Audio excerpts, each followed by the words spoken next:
আসসালামু আলাইকুম। ছাদে আমি কয়েকটি পুঁইশাক গাছ লাগিয়েছিলাম।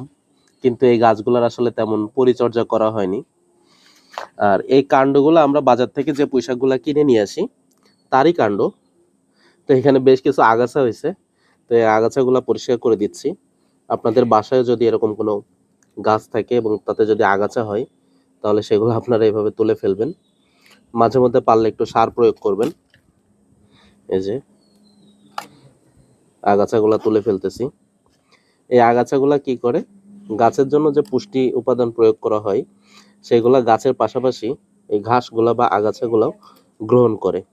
যার কারণে গাছ আসলে পুষ্টি উপাদানগুলো সঠিকভাবে পায় না। তো এগুলো পরিষ্কার করে দিবেন, খুব ভালো হবে।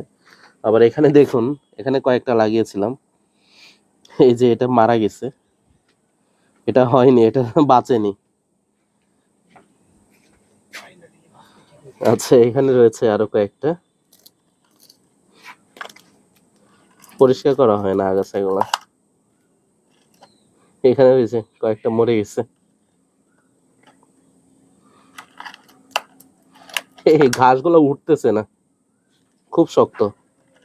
ঘাসের গোড়া ভিতরে ঢুকে গেছে একদম, বড় হয়ে গেছে। তাহলে এই গাছগুলা বড় হবে কিভাবে বলো?